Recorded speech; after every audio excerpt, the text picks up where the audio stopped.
আসসালামু আলাইকুম রহমতুল্লাহি বারাকাতু। আগামীকাল থেকে ইনশাআল্লাহ রমজানুল মুবারকের মাসে রাসূল সাল্লাল্লাহু আলাইহি ওয়াসাল্লাম বলছেন তিনটে ভাগে বিভক্ত করা হয়েছে এই মাসকে। প্রথম দশকে রাহমত, দ্বিতীয় দশকে মাগফিরাত, তৃতীয় দশকে নাজাত। এমন অবস্থা মুসলিম জাতি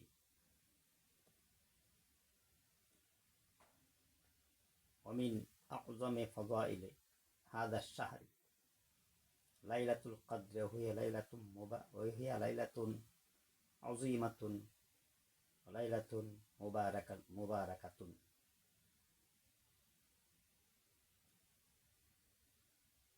মুসলিম জাতির জন্য সুসংবাদ। রাসূল পাক সাল্লাল্লাহু আলাইহি সাল্লাম এই বিষয়ে খুব গুরুত্ব দিয়েছেন এবং মুসলিম জাতিকে সম্বোধন করে বলেছেন,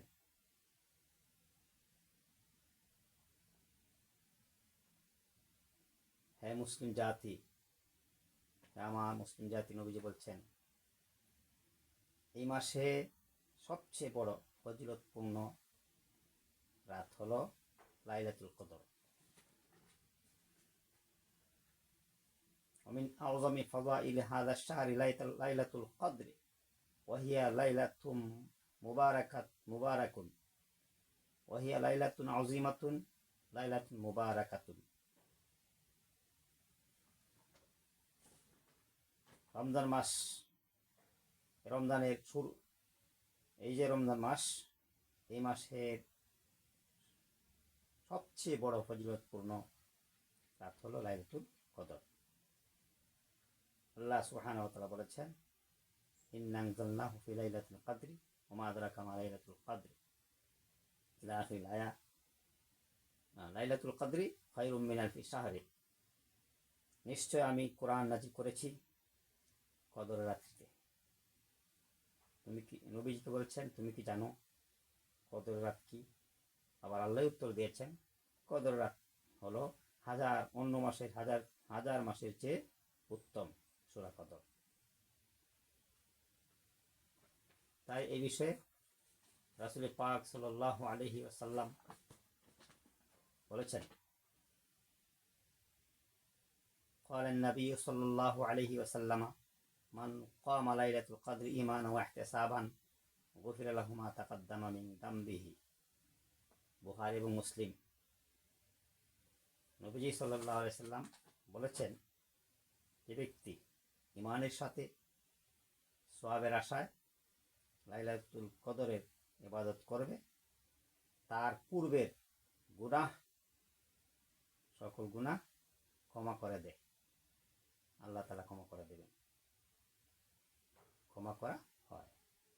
তাহলে বুখারী এবং মুসলিম শরীফের এই হাদিস।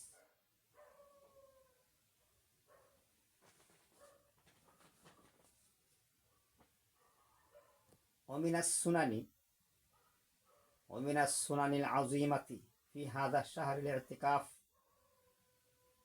في العشر الأواخر من رمضان. عن عائشة رضي الله تعالى عنها قالت كان النبي صلى الله عليه وسلم يعتكف العشر الأواخر من رمضان حتى توفاه الله। বুখারী শরীফ।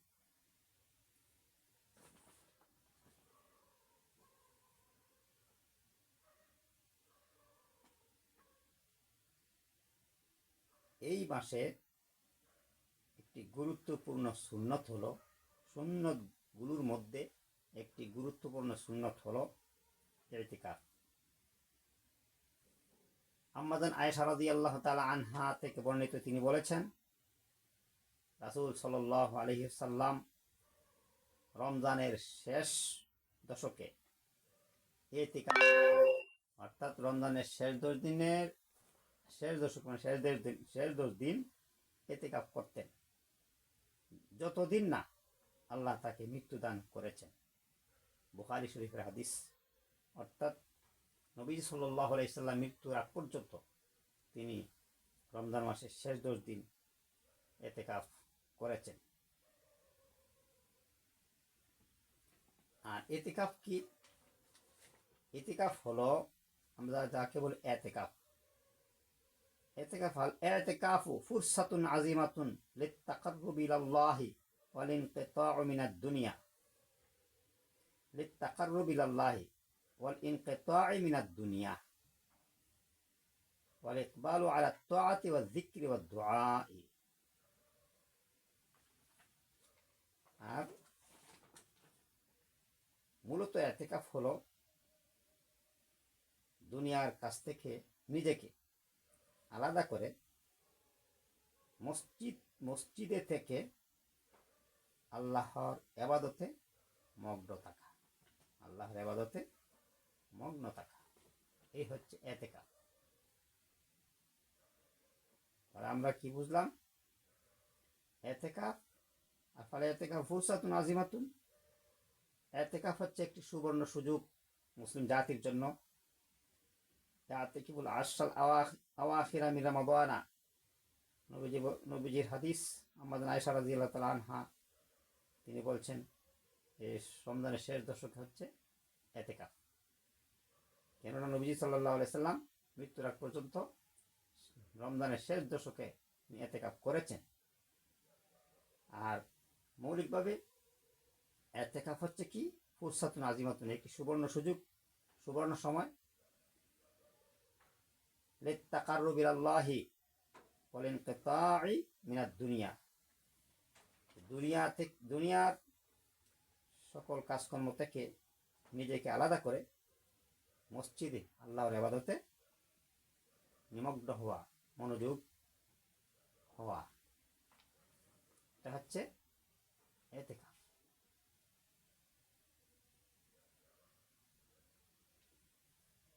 ওয়ায়ামবাগি, এরপরে বলছেন ওয়াল ইকবালু আলা আত-তাআতি ওয়াজ যিকরি ওয়াদ দুআই, ওয়াল ইকবালু আলা আত-তাআতি ওয়াজ যিকরি ওয়াদ দুআই। এই সময় ওয়ায়ামবাগি লিল মুসলিমি ফি হাযিহিল আইয়ামি আন ইকবাল আলা আত-তাআতি ওয়াল কারামি ওয়াদ দুআই। এই সময়গুলোতে, এই যে গুরুত্বপূর্ণ সময়গুলোতে মুসলমানদের উচিত আল্লাহর ইবাদত, জিকির এবং দোয়ার দিকে মনোযোগ হওয়া। আকুলু কাওলি হাযা ওয়াস্তাগফিরুল্লাহাল আযীমা লি ওয়া লাকুম ওয়া লিসাইরিল মুসলিমিনা ফাস্তাগফিরুহু ইন্নাহু হুয়াল গাফুরুর রহিম। আমি এই সংক্ষিপ্ত এতেকাফ বিষয়ে আলোচনাকে এই কথার মাধ্যমে আমার কথাগুলো শেষ করছি এবং মহান আল্লাহর কাছে আমার আপনাদের এবং